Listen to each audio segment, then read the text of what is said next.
My family told everyone I was a failure. I sat quietly at my brother's engagement dinner. Then his fiancée looked at me and whispered, "Wait, the room went silent. Even my mother couldn't say a word. You know, there are moments in life when all the quiet sacrifices, all the years of being underestimated, suddenly explode into undeniable truth. For me, that moment happened tonight at my brother's engagement dinner, and the look on my parents' faces when Sophia, his fiancée, uttered those words. It was worth every single holiday dinner where they dismissed me. Hi, I'm Olivia. I'm 32 now, and for the past 5 years, I've been building my tech company in absolute silence. My family? Oh, they thought I was just wasting my potential. Tonight, though, seeing my brother's jaw still on the floor, that was something. Growing up in Highland Park, this really pristine suburb north of Chicago, meant living under some pretty intense expectations. My dad, Richard Mitchell, wasn't just a surgeon, he was the surgeon. The one other doctors called when cases got complicated. My mom, Diana, commanded courtrooms as a corporate attorney who, seriously, never lost a case. And then there was my brother, Jason, 4 years older, the absolute perfect firstborn. He followed Dad's path into medicine without a single misstep. Our home was beautiful, but it felt evaluative. The dinner table wasn't just for eating, it was for reporting achievements. Mom would kick off most evenings with, "So, what did everyone accomplish today?" Jason always had something incredible: perfect test scores, science fair victories, volunteer hours at prestigious hospitals. When my turn came, my answers never quite measured up. I built a website for fun. I announced once at 15, genuinely proud of teaching myself HTML and CSS over a weekend. "That's nice, honey," Mom replied, with that particular smile that never quite reached her eyes. "But shouldn't you be focusing on your debate team preparation? Colleges look for sustained commitments, not hobbies." Dad would just nod along, already turning to ask Jason about his advanced biology project. The message was crystal clear: computers were toys. Real achievement happened in operating rooms and courtrooms. My bedroom became my sanctuary. It was where I could dive into programming languages and tech forums without judgment. While Jason's walls were covered in framed academic awards, mine had printouts of code and sketches of app interfaces. I'd stay up until 2 a.m., learning Python and JavaScript, then drag myself through chemistry class the next day. Not that my parents really noticed my exhaustion, unless it affected my grades, of course. When I was 16, I developed a program that helped organize my school's massive annual fundraiser. The event coordinator, a Mrs. Winters, was amazed. My software literally cut their planning time in half. "Your daughter has a remarkable talent," she told my parents at a school function. "Oh, Olivia has many interests," Mom replied diplomatically, "but we're focusing on getting her law school prerequisites in order." I wasn't even planning to apply to law school, but they'd already decided my future for me. The regional coding competition during my junior year marked a real turning point. After months of preparation, I qualified for the finals with an inventory management system I'd built. The competition fell on the same Saturday as Jason's medical school acceptance celebration. "We're so sorry, sweetie," Mom said, not looking particularly sorry at all. "But your brother's worked his entire life for this. You understand, right? Maybe next time." I competed alone, the only student without family support, and I won first place. The judges, who were professional software engineers, told me I had natural talent and vision beyond my years. I came home clutching my trophy to find our house bursting with relatives, all celebrating Jason. My achievement? It warranted a quick, "That's wonderful, dear," from Dad before he returned to toasting my brother. That night, I made a decision. I would succeed on my own terms. Without their validation. I would build something they couldn't dismiss or minimize. Something that would force them to see me. Senior year brought college applications and intense parental pressure to apply to Ivy League schools with strong pre-law programs. Instead, I applied to state universities with excellent computer science departments. When my acceptance to Illinois Tech arrived, along with a generous merit scholarship, my parents reacted as if I'd announced plans to join the circus. "You're throwing away your potential," Dad said, disappointment thick in his voice. Your test scores could get you into Yale. Computer science? Mom questioned, her voice rising. That's not a field for someone of your capabilities. What they really meant was, that's not a field worthy of a Mitchell. Jason, home from his first year of medical school, tried to mediate in his well-meaning but totally condescending way. Maybe it's just a phase, Mom. Let her get it out of her system before law school. I left for college that fall with my parents' expectations weighing on me, but also with a lightness I hadn't felt before. Finally, I could immerse myself in what I loved without constant judgment. What my family called failure, I recognized as the first step toward finding my own path. College was liberation. At Illinois Tech, I wasn't the daughter squandering her potential on computer games. I was Olivia, the student professors singled out for her innovative approaches to programming challenges. For the first time, I found myself surrounded by people who spoke my language and valued what I could do. During sophomore year, I met Emma Rodriguez in my advanced programming class. While most students struggled with the final project, Emma and I finished it in half the assigned time and added extra features just for fun. We started grabbing coffee after class, staying until the campus cafe closed, talking about technology and its untapped potential. The healthcare system is broken, Emma said one night, her laptop open to an article about medical communication failures. Her mother had been misdiagnosed 3 times before finally receiving proper treatment for lupus. Doctors can perform miracles, she said, but they can't communicate with each other or their patients effectively. That conversation sparked something. Over the next week, we sketched ideas on napkins and whiteboards, envisioning a platform that would revolutionize how medical information flowed between providers and patients. By semester's end, we had the skeleton of what would eventually become Next Tech. Summer break meant returning home, where nothing had changed. At family gatherings, the first question relatives asked Jason was about his medical residency. The first question they asked me was when I was switching to a real major. I started giving vague answers about studying technology that allowed conversations to move on quickly. Computer stuff is getting popular, my uncle would say with a dismissive wave. I'm sure you can find some entry-level job when you graduate. Maybe IT support? What they didn't know. Emma and I were spending every free moment building our prototype. We worked from her parents' garage in Chicago, a space they'd generously cleared for us. Her family brought us sandwiches and asked questions about our progress.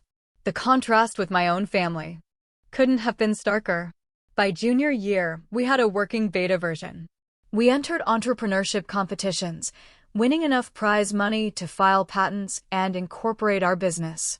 A professor connected us with Dr. Harriet Chin, a frustrated hospital administrator who became our first advisor and eventually our first paying client. This could transform patient outcomes, Dr. Chin told us after seeing our demo. How soon can we implement a pilot program? Meanwhile, at Thanksgiving dinner my senior year, my father cornered me by the dessert table. Diana and I have been talking, he said, using my mother's name in that way that signaled a united parental front. We're concerned about your job prospects. Jason can help you get an administrative position at his hospital. Something stable while you figure things out. I took a deep breath. Actually, I'm working on starting a business. His laugh wasn't cruel, just incredulous. A business, Olivia? Be serious. You need experience before you can think about entrepreneurship. Get a real job first. That was the last time I tried to share my professional life with my family. It hurt too much to have something I'd poured my heart into treated as a childish fantasy. Emma and I graduated and moved into a tiny apartment in Chicago's South Loop. We lived on ramen and coffee, coding until our eyes burned, taking side gigs building websites to pay rent. Our first office was a corner desk at a co-working space we could barely afford. But Next Tech slowly gained traction. A small angel investment from one of our competition judges allowed us to hire our first employee, a brilliant developer named Tyler. We landed a contract with a regional medical center, then another with a network of outpatient clinics. When I called home, conversations remained superficial. Work is fine, I'd say when asked. They never pressed for details, assuming fine meant I was getting by in some entry-level tech support role. At Christmas that year, Jason announced his engagement to a pharmaceutical sales representative. My parents beamed with pride while relatives asked about wedding plans. Later, my mother found me alone in the kitchen. "You know, Olivia," she said, refilling her wine glass, "Jason's friend Mark is single. He's finishing his residency in neurology. I could arrange an introduction." The subtext was clear. At least I could marry success if I couldn't achieve it myself. What my family didn't see: our user base growing exponentially. Hospitals reporting reduced errors and improved patient satisfaction. Medical journals beginning to take notice of our platform's impact. "We need to talk about scaling," Emma said one morning, spreading investor meeting invitations across our desk. "We can't keep up with demand."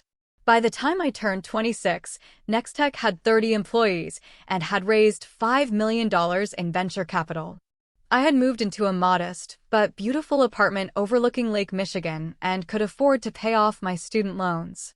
Still, when I visited my parents, I drove my old college car and wore simple clothes, allowing them to maintain their narrative about my struggle. It wasn't entirely about proving them wrong anymore. It was about protecting something precious from people who had never valued it. I wanted success on my terms, not as a concession that my path was valid after all. The distance between my two worlds grew. In one, I was a rising tech entrepreneur whom industry publications were beginning to notice. In the other, I was the daughter who had failed to live up to her potential. The cognitive dissonance was sometimes overwhelming. The email from Memorial Health System arrived on a Tuesday morning in April. I read it 3 times before calling Emma into my office. "They want to implement Nextech across their entire network," I said, my voice barely above a whisper. 27 hospitals in 3 states. Emma collapsed into the chair across from my desk. "That's the largest healthcare provider in the Midwest," I finished. We'd been building toward this moment for years, but actually reaching it felt surreal. The contract would multiply our revenue tenfold and establish us as a major player in health tech. Within hours, our phones were ringing with calls from other hospital systems interested in what Memorial had seen in us. The following month brought our first acquisition offer from a larger tech company, $30 million. Emma and I sat in a sleek conference room, listening to executives twice our age explain why we should take the money and work for them. "It's a generous offer," Emma said as we walked back to our office. "It is," I agreed. "And we're turning it down." We both knew Nextech was worth more than money. It was about building something that actually helped people, something that mattered. We weren't ready to give up control. 2 weeks later, venture capital firm Sierra Partners offered $30 million for a minority stake, valuing our company at over $100 million. This time, we accepted. The investment would allow us to expand without losing our vision. When the press release went out, I requested that only my first name be used. Olivia, co-founder and CEO. The articles read, usually with Emma's photo beside a silhouette with my name. It wasn't about hiding exactly. It was about controlling my narrative. "Don't you want recognition?" Emma asked after an industry conference where I deliberately kept a low profile. "You've earned it." "I do," I admitted, "just not yet. And not from strangers." What I couldn't articulate, even to Emma, was my complicated relationship with validation. I wanted my family to see me, truly see me, but I wasn't sure I could handle them taking credit for my success or minimizing it once it became undeniable. I needed this to be mine, completely, before I shared it. Besides, there was something powerful about building an empire in silence. In tech circles, I was becoming known as the ghost founder, the brilliant but camera-shy woman behind Nextech's revolutionary platform. The mystery only enhanced my reputation. The profile in TechWorld magazine came next. They wanted photos of both founders, but I negotiated just Emma's clear image and me photographed from behind, looking out over our growing office. The article praised our innovation and leadership without delving into my background, just how I wanted it. At 28, I was a multimillionaire on paper. I bought a stylish condo in downtown Chicago, but kept it minimal and unassuming. When relatives asked about my apartment, I described it vaguely as a small place with roommates, allowing them to believe I was still struggling. My circle of trust remained tiny. Emma knew everything, of course. My assistant, Kayla, understood the family situation after organizing one too many declined invitations to Mitchell family events. My therapist, Dr. Winters, helped me process the conflicting emotions of success without recognition. What are you waiting for? Dr. Winters asked during one session. What would make it the right time to tell them? I considered the question seriously. I want it to be so undeniable that they can't explain it away. So big that they can't take credit for it or tell me I just got lucky. And I want to be completely at peace with never getting their approval. So if they still don't give it, I'll be okay. Dr. Winters nodded thoughtfully. And are you working toward that peace? Every day, I said. And I was. Building Nextech wasn't just about creating innovative technology. It was about creating myself, separate from the expectations that had defined my early life. The irony wasn't lost on me that my brother had followed our father into medicine, yet I was the one revolutionizing healthcare. Nextech was now being used by over 200 medical facilities nationwide. Studies showed it reduced communication errors by 43% and improved patient satisfaction scores by 38%. Every few months, usually after some family gathering where I'd been subtly pitted, I would pull up our company valuation and user statistics. Not from vanity, but as a reminder that external validation wasn't the measure of worth. The numbers helped ground me when old insecurities threatened to resurface. Then came the rumors of potential acquisition by Horizon Health Technologies, one of the largest health software companies in the country. Their initial outreach was tentative, feeling out whether we might entertain an offer after turning down several others. They're talking $200 million minimum, Emma said after an exploratory lunch with their development director. $200 million. A figure that would make headlines. That would be impossible for even my achievement-oriented family to dismiss. Part of me wondered if this might finally be the moment to step out of the shadows. But another part hesitated. Was I really ready for my worlds to collide? What would it mean to suddenly be seen by the people who had spent a lifetime looking past me? I didn't have much time to consider these questions. Life was about to force my hand in the most unexpected way. The call from my mother came on a Sunday afternoon as I was reviewing quarterly projections. Olivia, wonderful news, she announced without preamble. Jason and Sophia have set a date, Labor Day weekend. They're planning an engagement dinner next month at Bluebird. You'll need to clear your calendar. Bluebird was Chicago's newest Michelin-starred restaurant, impossible to get into without connections or a 3-month wait. Clearly, Jason was pulling strings through his hospital board contacts. That's great, I said, genuinely happy for my brother despite our complicated relationship. I'll be there. Wonderful. My mother's voice shifted to a more critical tone. And Olivia, it's a very upscale event. Perhaps we should go shopping for something appropriate? I noticed at Christmas your wardrobe is still very collegiate. I glanced down at my designer silk blouse and tailored trousers, an outfit that had cost more than most people's monthly rent. Not that my mother would know. I'll find something suitable, Mom. Don't worry. Well, if you're sure. The doubt in her voice was unmistakable. Sophia works for some big technology company, very impressive woman, executive track. Everyone will be dressed to impress. The irony of her concern almost made me laugh. Instead, I took a deep breath. What technology company does she work for? Oh, something about health systems. Horizon something. I don't recall exactly. Jason says they're very important in their field. My heart skipped a beat. Horizon Health Technologies. The company currently negotiating to acquire Nextech for hundreds of millions of dollars. This couldn't be coincidence. Mom, I asked, trying to keep my voice casual, do you know Sophia's last name? Winters. Sophia Winters. Why do you ask? Sophia Winters.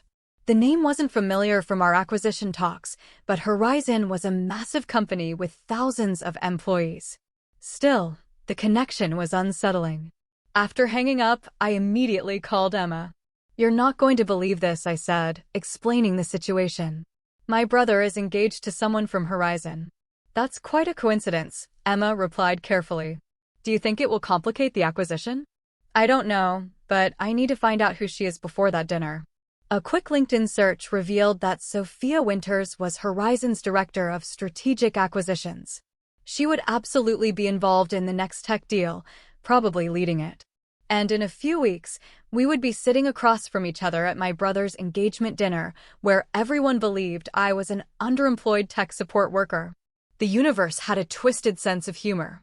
The pressure from my family intensified as the dinner approached. My mother called twice more about my attire. My father left a voicemail reminding me to bring something impressive about my career to discuss with Sophia's parents, who were very accomplished people. A week before the dinner, I received the most painful call yet. "Olivia, I need to discuss something delicate," my mother began, her lawyer voice never a good sign. "Your father and I were talking with the Winters last night. They asked about you and, well, Jason mentioned you were between jobs." My stomach tightened. "I'm not between jobs, Mom." Well, that little computer help desk position wasn't exactly something to highlight. Jason was just trying to smooth things over. The point is, Sophia's father knows someone at Apple who might be hiring entry-level IT staff. Isn't that wonderful? We could finally get you on a proper career track.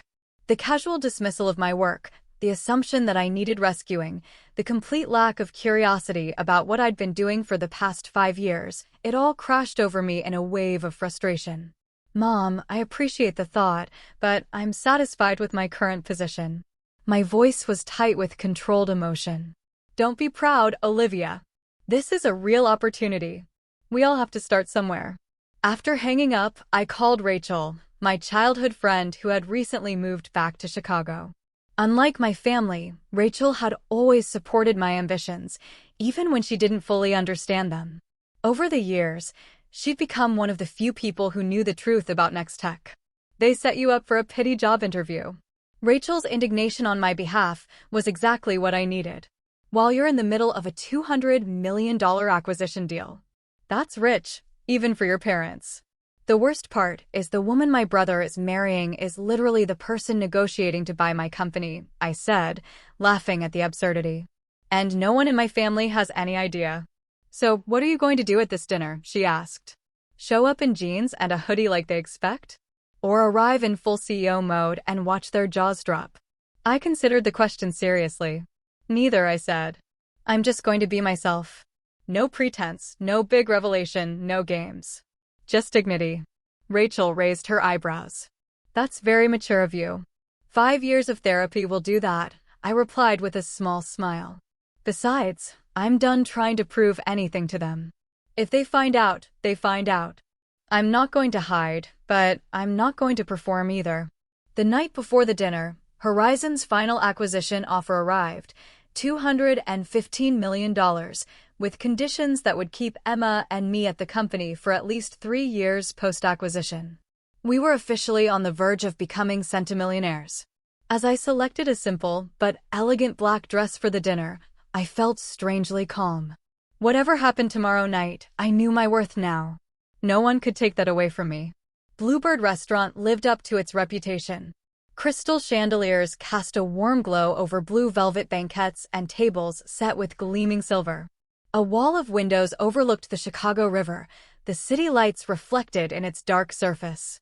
I arrived exactly on time, not early enough to help with arrangements, as my mother had suggested, nor late enough to make an entrance. Just punctual and dignified, like the businesswoman I was. The hostess led me to a private dining room where my family had already gathered. My father stood by the bar in animated conversation with an older man I assumed was Mr. Winters. My mother fussed with place cards at the long table, rearranging them for optimal social engineering. Jason spotted me first. "Liv, you made it." He crossed the room and embraced me with the easy confidence of someone who has never questioned his place in the world. "Come meet Sophia."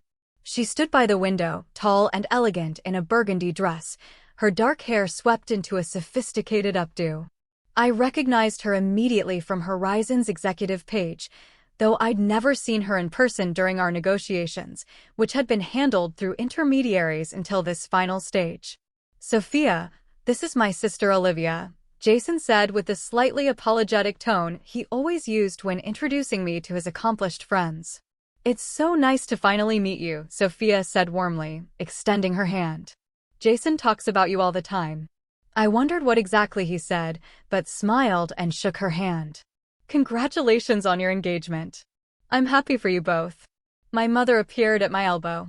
Olivia, I see you found something to wear. That's nice. The pause spoke volumes. We've put you next to Cousin Margaret. You always got along with her. They'd seated me far from the important guests. Dinner began with champagne and toasts. My father spoke first, raising his glass to Jason and Sophia. To my son, who has made us proud every day of his life, he said, his voice thick with emotion, and to Sophia, a brilliant, accomplished woman worthy of him.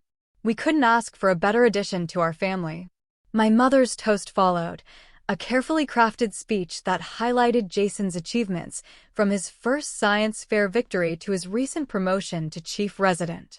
She concluded with, and now he's found a partner equally dedicated to excellence. To Jason and Sophia. As glasses clinked, I noticed Sophia looking at me with a slight furrow in her brow, as if trying to place me in some context beyond Jason's underachieving sister. The first course arrived and conversation flowed around me. Cousin Margaret asked about my job situation with the delicate approach of someone inquiring about a terminal illness. I'm in health technology, I said simply. Database management. Not untrue, just dramatically understated. Oh, that's nice, she replied with the same inflection my mother had used earlier. Is there room for advancement in that field? Before I could answer, my uncle leaned across the table. Olivia, Jason tells us you might have a lead on a position at Apple. That would be quite a step up for you. I took a slow sip of water. I'm actually quite satisfied with my current work. My father overheard and joined in. Olivia, there's no shame in accepting help to get your foot in the door somewhere respectable. We all want to see you succeed. From across the table, I noticed Sophia staring at me, more intently now. Recognition was dawning in her eyes. Olivia, she said, during a lull in conversation, her voice cutting through the ambient noise. Forgive me, but is your last name Mitchell? The table fell quiet. Jason looked confused. Of course it is. She's my sister. Sophia's eyes widened. You're Olivia Mitchell, from Next Tech? And there it was. The moment I both dreaded and secretly anticipated for years. Yes, I said simply. Sophia set down her fork with a small clink against the fine china. Wait, you're the founder? The CEO? Olivia Mitchell?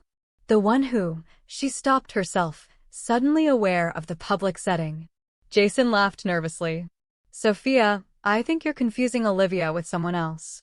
My sister works in tech support or something. No, Sophia said slowly, looking directly at me. Your sister is the founder and CEO of Next Tech, the healthcare communication platform that's revolutionizing patient care across the country. The company my firm is currently in final negotiations to acquire for over $200 million. The silence that followed was absolute. My father froze with his wine glass halfway to his lips. My mother's hand fluttered to her pearl necklace. Jason's mouth literally hung open. Is this true? My father finally managed. I met his gaze steadily. Yes. Emma Rodriguez and I founded Next Tech 6 years ago. We currently employ over 70 people and serve more than 300 healthcare facilities nationwide. But why wouldn't you tell us? My mother looked genuinely bewildered. Before I could answer, Sophia continued, her professional demeanor giving way to genuine enthusiasm. Your platform reduced medication errors at Boston General by 62% in the first year. The interface design revolutionized how doctors access patient information. We've been trying to develop something similar for years, but your solution is light years ahead. It's why we're willing to pay such a premium to acquire you. My family stared at me as if seeing a stranger. In many ways, they were. $200 million? My father's voice was faint. Sophia nodded. The acquisition is set to close next week, pending final approval. She turned to me with a slightly embarrassed smile. I had no idea you were Jason's sister.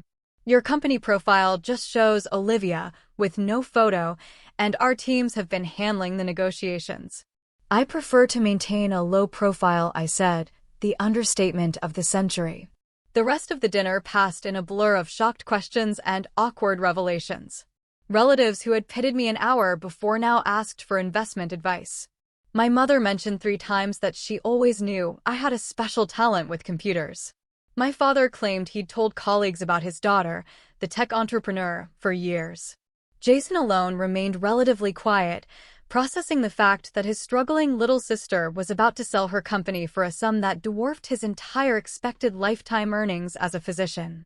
Through it all, I maintained my composure, answering questions politely but without the desperate desire for approval that had defined so much of my earlier life.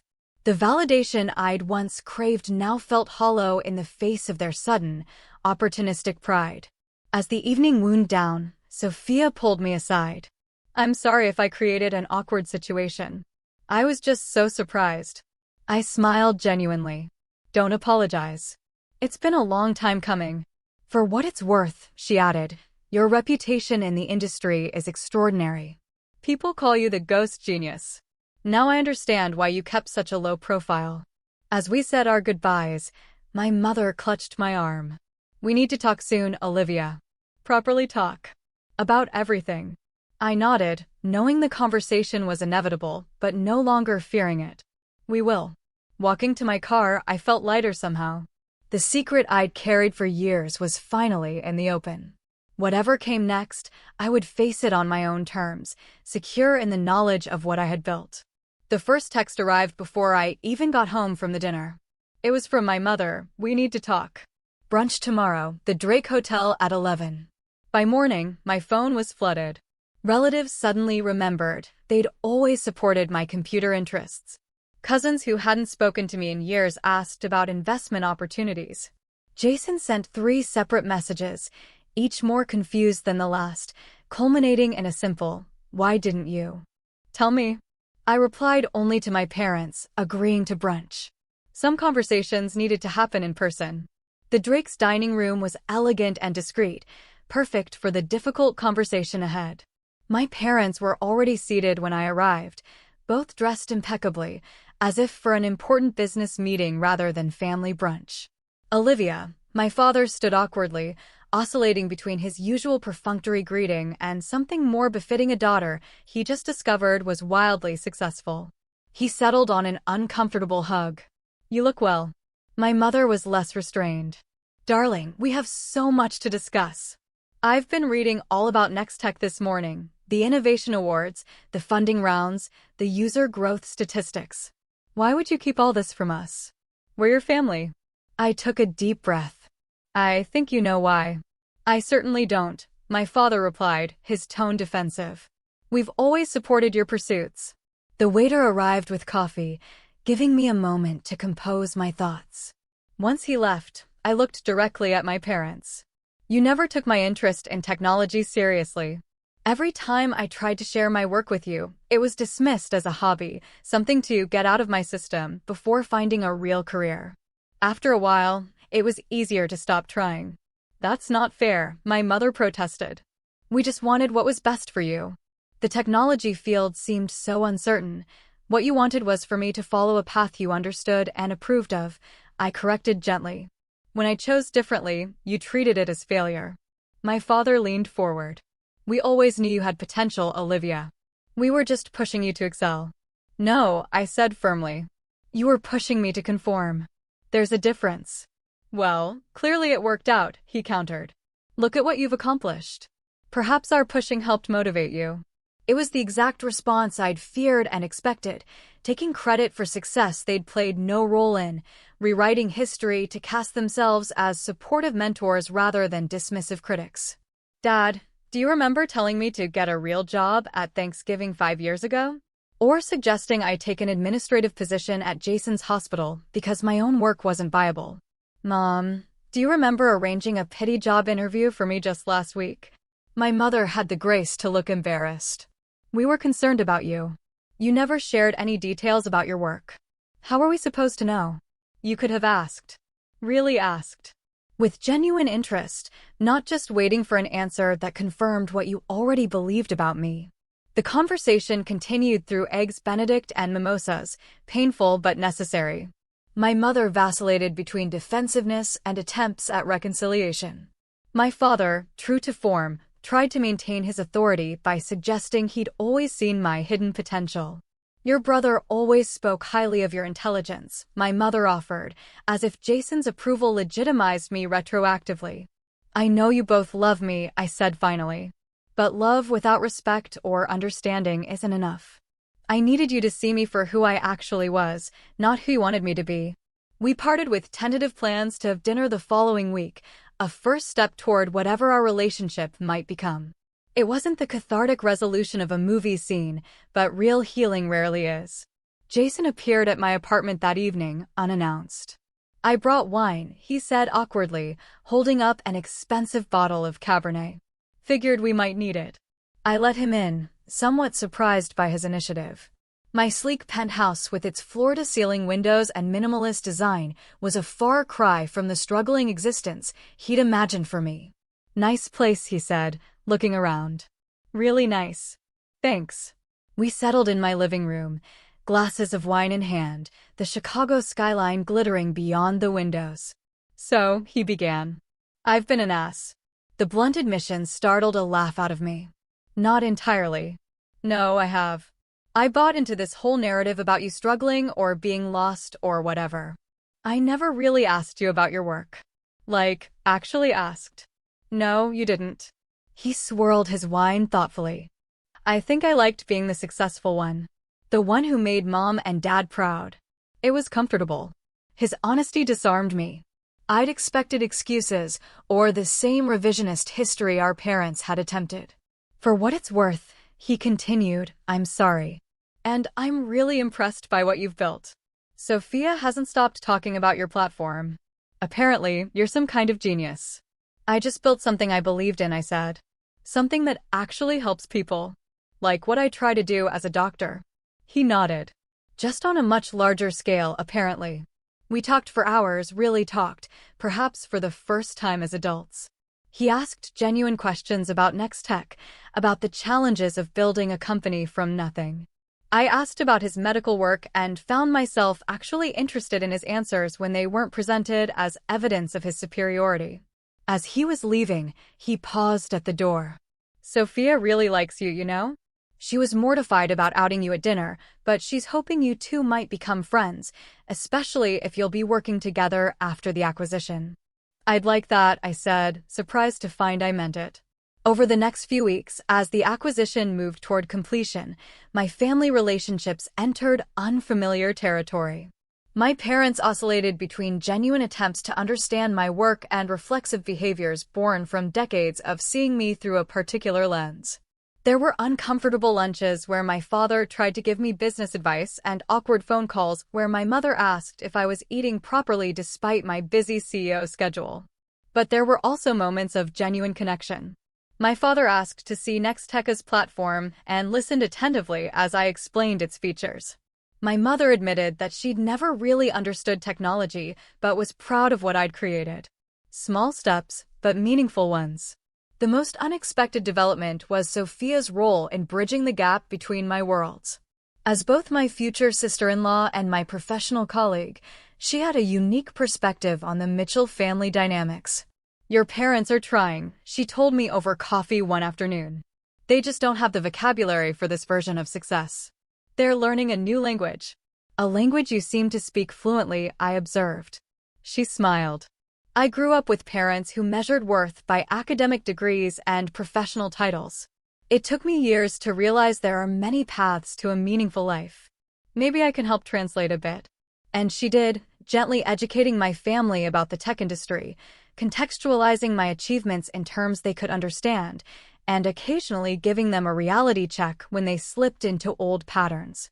Her efforts weren't always successful, but they helped ease the transition to our new reality. The acquisition closed on schedule, transforming Emma and me into centimillionaires overnight.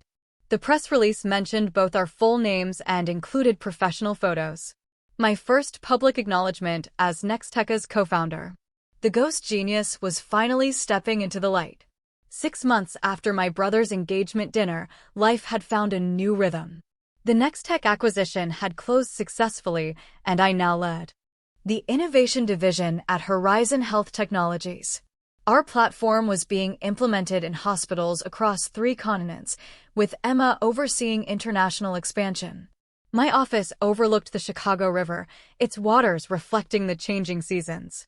Today, spring sunshine glinted off its surface as I finished a conference call with our development team in Singapore. A text from Sophia interrupted my workflow. Reminder, dinner at your place tonight. I'm bringing that wine you liked. Jason says he's making dessert, so expect emergency cupcakes from the bakery when he inevitably burns something. I smiled. These casual family dinners had become a monthly tradition, something I would have found unimaginable a year ago. Sometimes my parents joined, sometimes it was just the three of us, but the easy camaraderie that had developed between Sophia, Jason, and me was something I treasured.